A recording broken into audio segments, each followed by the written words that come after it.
আমাদের আশেপাশে কত ঐতিহ্য থাকার পরেও আমরা কিন্তু ঘুরে বেড়াই দূরের দিকে কিছু দেখার জন্য। তো সেরকমই একটা জায়গায় গিয়েছিলাম, পশ্চিম মেদিনীপুরের নয়া বলে একটা জায়গা আছে। তো একদম নয়া যে বাস স্ট্যান্ড তার কাছেই। তো এই শীতে একদিনের প্ল্যান বানিয়ে কোনো এক সময় এসে এইখানে তোমরা এই ঐতিহ্যগুলো দেখে যাও। তো খুব সুন্দর একটা লোকেশন।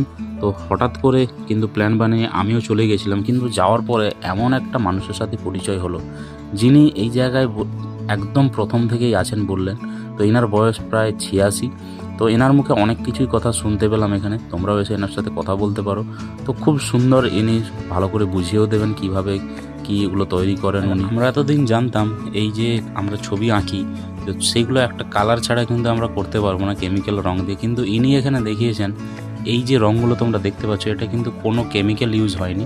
এগুলো কোনো গাছের পাতা, কোনো গাছের ফুল থেকে কিন্তু এই রঙগুলো নিজেই তৈরি করে এখানে ছবিগুলো আঁকেন।